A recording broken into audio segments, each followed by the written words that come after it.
Hello, my name is Joseph D'Antoni. I've been doing string figures for about 25 years now.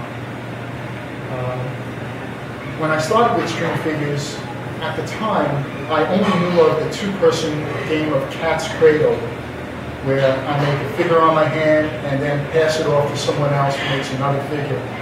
And as a child, I only knew of that.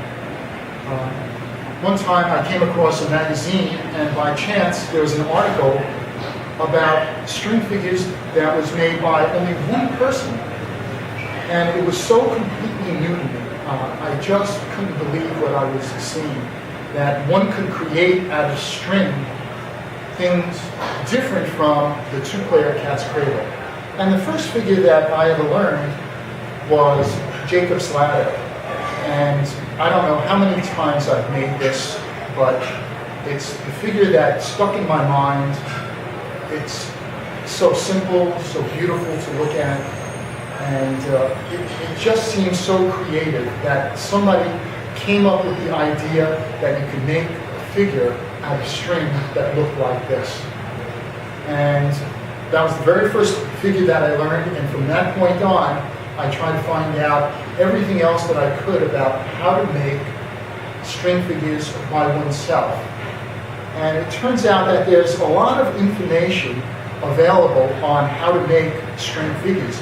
It's just that I wasn't looking in the right places for it. Eventually I went to libraries, found a little bit more information about string figures there, and then I joined an organization that published a magazine dealing with string figures in Japan. And they collected articles from around the world dealing with string figures. And it was that exposure to the magazine that made me aware that string figures were really something that was still going on everywhere around the world, even though I didn't know that there were string figures within New York City, or I didn't know people directly that knew of string figures. Other people around the world were still making string figures.